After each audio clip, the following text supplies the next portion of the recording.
உங்களது பொன்னான வாக்குதலை அம்மா மக்கள் முன்னேற்ற கழகத்தில் வெற்றிச்சின்னமான சுற்றத்தினத்தினை முத்திரையிட வேண்டும் என கேட்டு உங்கள் வீட்டு பிள்ளை மக்கள் செல்வர் டிடிவி தினகரன் அவர்கள் சுற்ற சின்னத்தினை வாக்கு கேட்டு வந்து கொண்டிருக்கின்றார்கள். நீங்கள் வாக்களிக்க வேண்டிய வெற்றி சின்னம் குக்கர் சின்னம். பாண்டே அவ்வளவுதான். லைட் வெளிச்சம் இங்கதான். லைட் லைட்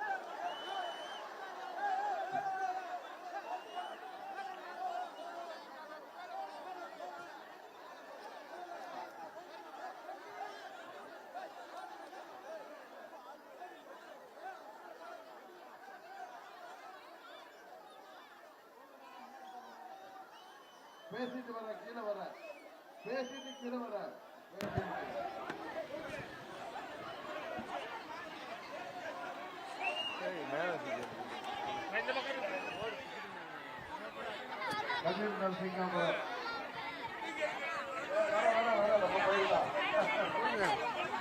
ஆமா நம்ம ஊர்ல சீனிவாசன் நம்ம பேராளர் இருப்பாரு. அவர் எங்கப்ப இங்க வரலையா அவரு? ஏன் வரல? நான் ஏதாவது கடை வாங்கியிருக்கேன் அவர்கிட்ட. இல்ல அவர் ஏதாவது கடை வாங்கிட்டாரா?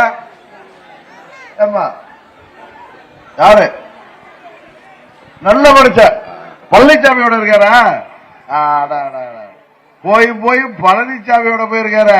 ஜாக்கிரதையா போக சொல்லுங்க. தனியா போனா கழுத்தை பிடிச்சி அமைக்கிற போறான் தாள்.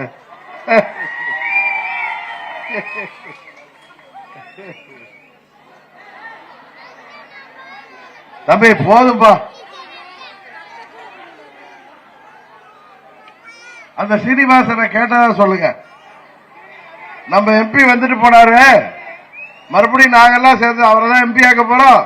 அவர் அடிக்கடி ஊருக்கு வருவார். உங்களுக்கு தெரியும். அப்பெல்லாம் என்ன பண்ண போறீங்கன்னு கேளுங்க. என்ன பார்க்க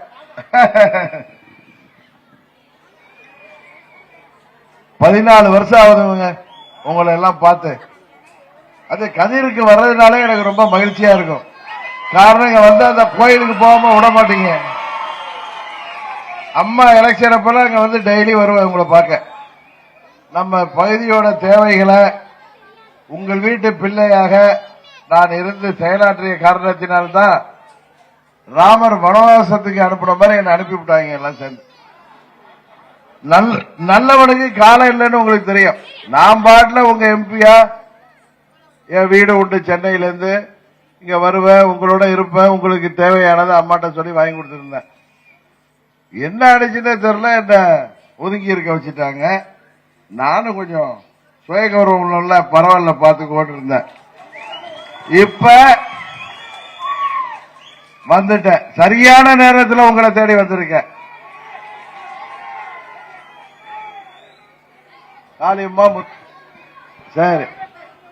ஏன்னா கடவுளுக்கு தெரியும்ல எப்ப யார கொண்டு வரணும்னு. நம்ம நினைச்சிட்டு இருப்போம்.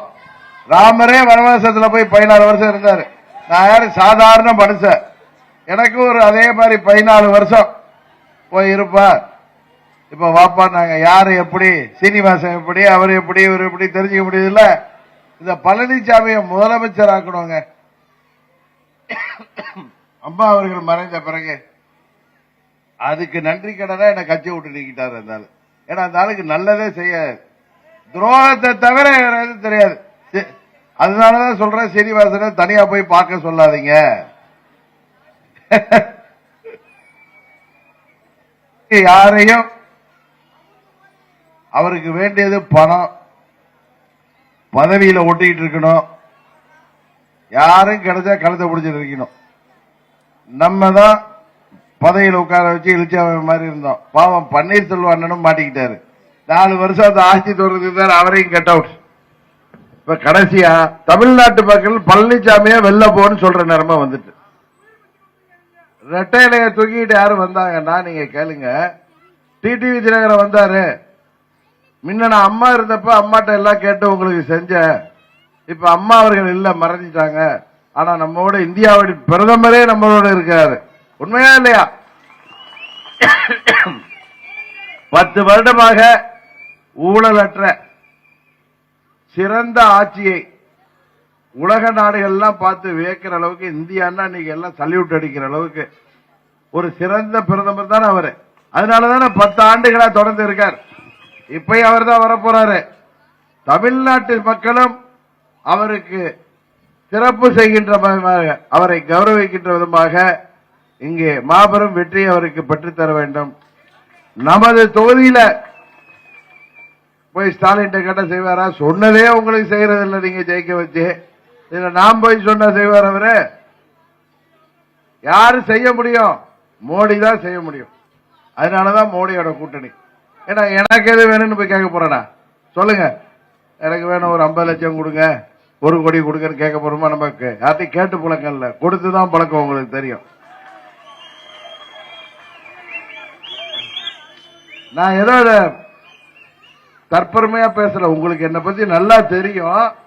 அதனாலதான் நான் சொல்றேன். உங்களுக்கு எல்லாம் என்னை பத்தி தெரிஞ்சதுனால உங்க வீட்டு பிள்ளை, உங்க எம்பி எப்படி நல்ல ஆளா இல்லையா, நமக்கு கேட்டதெல்லாம் செய்வாரா, இல்ல ஓட்டு வாங்கிட்டு ஓடி போயிட்டாரா, இந்த பக்கமே வரலையா, இல்ல எங்காவது போய் படுத்துட்டாரா, கொடைக்கானல்ல போய் படுத்துட்டாரா, உங்க பின்னாடியே சுத்திக்கிட்டு இருந்தேன். நீங்களே நினைப்பீங்க இந்த ஆளுக்கு வேற வேலையா இல்லையா, குடும்ப குட்டிலாம் இல்ல, எங்கேயே சுத்துறாருன்னு. எங்க வீட்டுக்காரம்மாவையும் அழைச்சிட்டு வந்திருக்கேன். கார்ல உட்கார்ந்து இருக்காங்க அவங்களும். எதுக்குன்னா எனக்கு ஒரே ஒரு பொண்ணு தான், உங்களுக்கு தெரியும். அதுக்கு கல்யாணம் பண்ணி கொடுத்தாச்சு. நான் தனியா வர்றேன்னு சமைச்சு போட வந்திருக்காங்க. ஒரு 10 நாள் நான் வெளியூருக்கு போறேன். எல்லா தொகுதிக்கும் போய் மற்ற கூட்டணி கட்சிக்கெல்லாம் ஓட்டு கேட்கணும்ல. நம்ம வேட்பாளரே குக்கர்ல திருச்சியில நிக்கிறாரு, அவருக்கு ஓட்டு கேட்கணும். பன்னீர்செல்வம் அண்ணனுக்கு போய் ராமநாதபுரம் போகணும். இதே மாதிரி கூட்டணி கட்சிகள தலைவர்கள் ஜான் பாண்டியனுக்கு போகணும். இங்க சரத்குமார், அவங்க ராதிகா சரத்குமாருக்கு ஓட்டு கேட்க போகணும். சிவகங்கையில தேவநாதன் நிக்கிறாரு. அது மாதிரி நம்ம தூத்துக்குடியில தமாகவின் வேட்பாளர் ஐயா மூப்பனார் அவர்களின் வேட்பாளர் இருக்கிறாரு. அது மாதிரி எங்க சொந்த ஊர் தஞ்சாவூர்ல பாஜகவில் எனக்கு ரொம்ப வேண்டிய நண்பர், நம்ம சொந்தக்காரர் நிக்கிறாரு, கருப்பு முருகானந்தன். அவர் ஓட்டு கேட்க இன்னைக்கு கூட போன் பண்ணாரு, என்னைக்கு வர்றீங்கன்னு கேட்டார். உரிமையா கேட்டார். அங்க போயிட்டு வரணும். அது மாதிரி பாமக போட்டியிடுகிற மாயவரத்துக்கு போகணும். குறைஞ்சபட்சம் அதெல்லாம் ஒரு 10 நாள் இருக்க மாட்டேன். அப்ப அவங்க வருவாங்க. இங்கெல்லாம் நான் போக முடியாத ஊருக்கெல்லாம் எங்க வீட்டுக்காரம்மா வருவாங்க, பாத்துங்க. அவங்களுக்கு மறுபடியும் வந்துருவேன். 10ஆம் தேதி வந்து திருப்பி உங்களை சுத்தி வருவேன். நீங்க என்ன வெற்றி பெற செய்வீங்கன்னு தெரியும். நமது தொகுதியின் வளர்ச்சிக்காக மீண்டும் உழைத்திட உங்கள் வீட்டு பிள்ளை வந்திருக்கின்றேன். உங்கள் தேவைகளை நான் பூர்த்தி செய்வேன், உறுதியாக பூர்த்தி செய்வேன். உங்களுக்கு நான் பெருசா என்னை பத்தி சொல்லணும்னு தெரியாத தேவையில்லை. சின்ன பிள்ளைங்களுக்கு வேணா அதை கூட நீங்க சொல்லிருப்பீங்க. இவர் தான் டிடி தினகரா, அப்ப எம்பியா இருந்தாரு, இந்த கோயிலுக்கு நம்மளுக்கு உதவி செய்தாருன்னு அதை கூட நான் சொல்லி காமிக்கல. அந்த பிள்ளைக்கு சொல்லிருப்பீங்க, இந்த மண்டபம் கட்டி கொடுத்தாரு, அம்மாட்ட சொல்லி இங்க தண்ணீர் கொண்டு வந்தாருன்னு சொல்லிருப்பீங்க. அது மாதிரி தானே நான் உங்களோட இருந்திருக்கேன். தொடர்ந்து அது போல இருப்பதற்கு, தொடர்ந்து நமது தொகுதிக்கு பணியாற்றுவதற்கு எனக்கு வாய்ப்பளிக்க வேண்டிய சின்னம் குக்கர் சின்னம். குக்கரை மறந்துடாதீங்க. மறந்துட்டு வேற சின்னத்துல, பழைய சின்னத்துல எல்லாம் போட்டுறாதீங்க. துரோகிகள் கையில இருக்கு. அது டூப்ளிகேட் ஆயிட்டு, அது வந்து போலி ஆயிட்டு. குக்கர் உங்க வீட்டுல யாரு வீட்டுல குக்கர் இல்லைன்னு சொல்ல முடியுமா? அது பெரிய பணக்காரங்களா இருந்தாலும் சாதாரணமாக இருந்தவங்களாலும் குக்கர் இருக்கும். இந்த சின்னம் எனக்கு ஆர்கே நகர்ல கிடைச்சிச்சு, உங்களுக்கு தெரியும். அம்மா அங்கே எம்எல்ஏ இருந்ததுக்கு அப்புறம் ஆர்கே நகர்ல இருந்தாங்கல்ல, கடைசியா மறையிறப்ப அவங்க மறைஞ்ச பிறகு அந்த தொழிலை நான் போய் சுயேட்சையா போட்டுக்கிட்டேன். ஏன்னா பழனிசாமி தான் என்ன கட்சி விட்டு விரட்டி விட்டாரு. குக்கர் இது ரெட்டையிலையும் புடுங்கிட்டாரு. சுயேட்சையா போய் கேட்டு வாங்கின சின்னம்.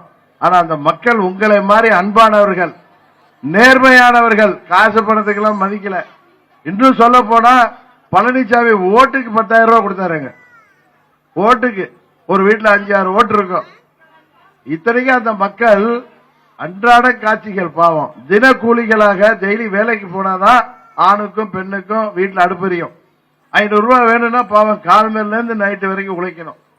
இன்னொரு பகுதியில மீனவர்கள் கடலுக்கு போனாதான் அவங்க வீட்டிலேயே சாப்பாடு பொங்க முடியும். இதுதானே உண்மை. 90% ஏழை எளிய மக்கள் அம்மாவுடைய தொகுதியில். அதனாலதான் அந்த தொகுதியை டெவலப் பண்ணணும், அந்த தொகுதியை வளர்த்தி கொண்டு வரணும் அம்மா போய் இருந்தாங்க. பாவம் அம்மா அவர்கள் தவறிட்டதுனால நான் அங்க போய் போட்டிக்கிட்டேன். எனக்கு மாபெரும் வாக்கு வித்தியாசத்துல ரெட்டையில மண்ணை கவிட்டு உதயசூரிய டெபாசிட்டே போயிட்டு குத்துல ஒவ்வொரு பூத்துலயும் இந்த குக்கர் சின்ன உள்ள பட்டன் இருக்கு பாருங்க, அது கலட்டே வந்துட்டு இருந்தாங்க அங்க போலிங்ல இருந்த ஆபீசர்லாம். அவங்களுக்கு என்ன யாருன்னு கூட சரியா தெரியாது, அம்மா வீட்டு பையன்னு தெரியும். தேர்தல் முடிஞ்சது போய் கேட்டேன், என்னங்க அவங்க ஓட்டுக்கு நிறைய பணம் கொடுத்தாங்க, நான் ஒண்ணுமே கொடுக்கலன்னு. இல்லப்பா நீ நல்லவன், அவங்க திருட்டு போயிருங்க, எங்க பணத்தை கொள்ளையடிச்சு வச்சிருக்கான், அதை எங்கள்கிட்ட கொடுத்துருக்கான், அவன் உனக்கு துரோகம் பண்ணால நாங்க அவனுக்கு துரோகம் பண்ணிட்டோம்னு சொன்னாங்க. இதான் சொன்னாங்க தாய்மார்கள் பார்த்த இடத்துல எல்லாம். நீ போயிட்டு வாப்பா, நீ இந்த குக்கரை எடுத்துட்டு தமிழ்நாடு முழுவதும் போய் அம்மாவுடைய ஆட்சியை கொண்டு வந்தாங்க. அதை நிச்சயம் வருங்காலத்தில் செய்வோம். இந்த முறை மீண்டும் நமது தொகுதிக்கே குக்கரோட வந்துட்டேன். இந்த குக்கரை நீங்கள் வெற்றி பெற செய்வதன் மூலம் நமது தொகுதியின் தேவைகளை, நமக்கு வேண்டிய திட்டங்களை தொடர்ந்து செய்திட. இது கோயில் இது நானே பாத்துக்கிறேன், ஒன்னும் பிரச்சனை இல்லை. வேற எது வேணும்னா என்ன தண்ணி கொண்டு வருவோம், எனக்கு தெரியும். ஏற்கனவே சேடப்பட்டு குடிநீர் திட்டங்க வருதா இல்லையா? நம்ம ஊருக்கு வரலையா? உங்களுக்கு பெரியார் அணையிலிருந்து தண்ணீர் கொண்டு வர்றதுக்கு வைகை டேம்ல தண்ணி வரணும். சரி தந்துடுறேன். வேற என்ன வேணுமோ நம்ம செயலாளர்கிட்ட சொல்லி எழுதி கொடுங்க. நன்றி சொல்ல வர்றப்ப கொடுங்க, அதையெல்லாம் ஒவ்வொன்றாக நிறைவேற்றி தருவேன். சரி சரி, அதை பார்த்து கொண்டு வந்துடலாம்.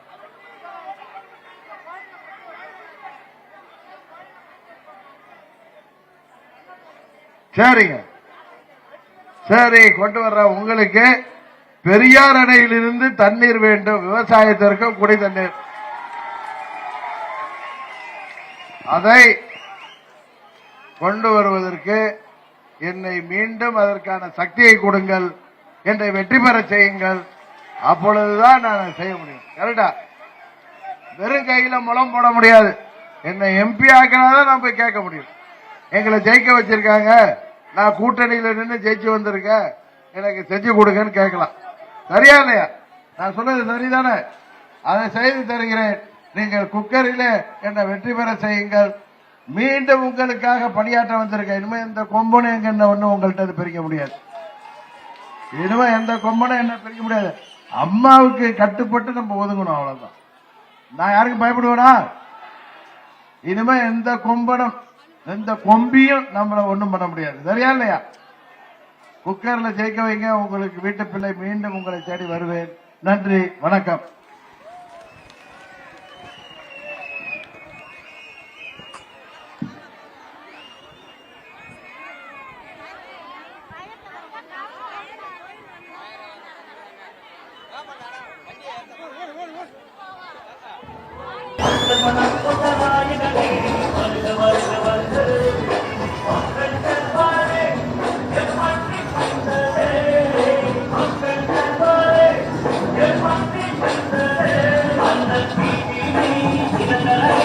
வருக வருக வருக